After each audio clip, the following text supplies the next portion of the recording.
بہادر شاہ ظفر شاہ عالم ثانی کے عہد حکومت میں مرہٹوں نے دلی اور اس کے گرد و نواح میں خوب غارت گری مچائی۔ خود بادشاہ کو بھی ان کی ذات سے کوئی فائدہ نہ پہنچا۔ جب مرہٹوں اور روہیلوں کے درمیان جنگ چھڑی تو مرہٹے ضابطہ خان کے بیوی بچوں کو پکڑ کر لائے۔ انہی میں ضابطہ خان کا لڑکا غلام قادر خان بھی تھا، جس کی عمر اس وقت 7 یا 8 سال تھی۔ یہ لڑکا بہت خوبصورت تھا۔ شاہ عالم نے اسے منظور نظر بنا کر خصی کرا دیا۔ غلام قادر خان کو بادشاہ کے سامنے زنانہ ملبوس میں آنے کا حکم تھا۔ 1787 میں غلام قادر نے دلی پر حملہ کیا اور شاہ عالم کو معزول کر کے بیدار بخت کو تخت پر بٹھا دیا۔ اپنی بے عزتی کا انتقام اس نے اس طرح لیا کہ شاہ عالم کی آنکھیں نکال لیں۔ بعد میں مرہٹوں کے ہاتھوں غلام قادر کا انجام بھی برا ہوا اور شاہ عالم ایک بار پھر مرہٹوں کی قید میں آ گئے۔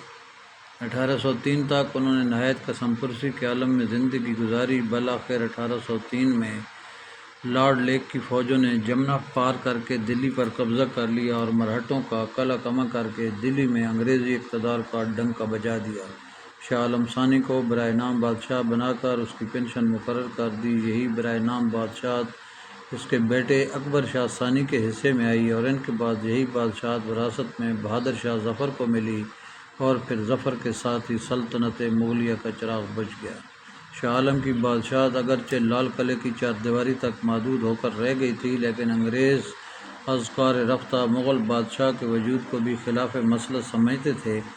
ان کا خیال تھا کہ اگر بادشاہ کو اسی طرح قلعے میں رہنے دیا گیا تو لال قلعہ روایت کے مطابق اقتدار کا مرکز بنا رہے گا اور خود بادشاہ بھی شاہی اقتدار کا خواب دیکھتا رہے گا۔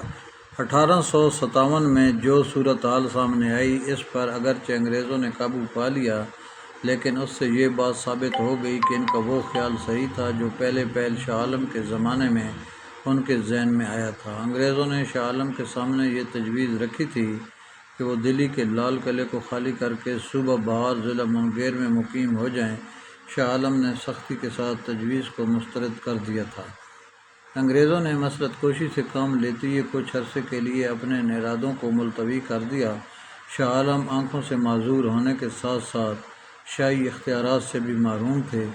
جہاں بانی اور ملک گیری کے مسائل بھی ختم ہو چکے تھے، انگریزی پنشن نے زندگی میں ایک طرح کی جھوٹی فراغت اور سطحی تن آسانی پیدا کر دی تھی۔ چنانچہ اب شعر و سخن کا شغل ہی ان کے ہاں پہلے سے موجود تھا، ان کی اصل مصروفیات بن گیا۔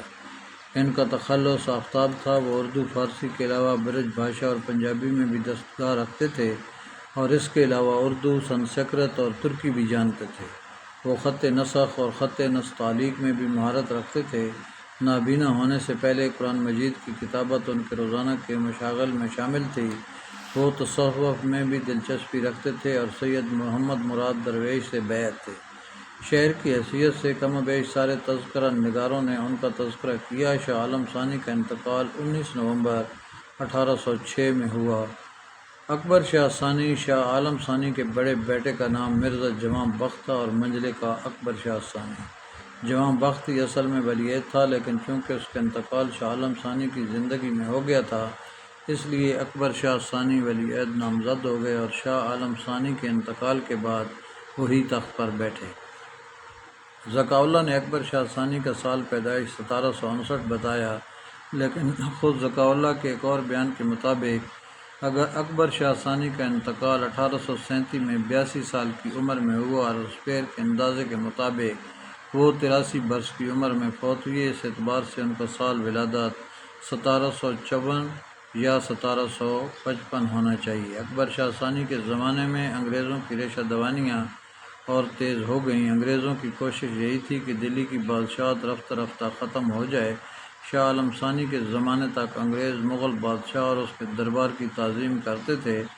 اس وقت بادشاہ کے دربار میں دلی کے ریزیڈنٹ اسٹینڈ کی حیثیت ایک معمولی امیر سے زیادہ نہ تھی۔ وہ شاہی خاندان کے ہر فرد کی بے انتہا عزت کرتا تھا، لیکن اسٹینڈ کا نائب چارلس مٹکاف بادشاہ کے اس احترام سے سخت ناخوش تھا۔ اس کا خیال تھا کہ ہم اس طرح بادشاہ کی تعظیم کر کے اس کی غیرت و حمیت کو نہیں سلا سکتے، جو ہمارا اولین مقصد ہے۔ دوستو، ویڈیو پسند آئی تو لائک کریں اور میرے چینل کو سبسکرائب ضرور کریں۔ شکریہ۔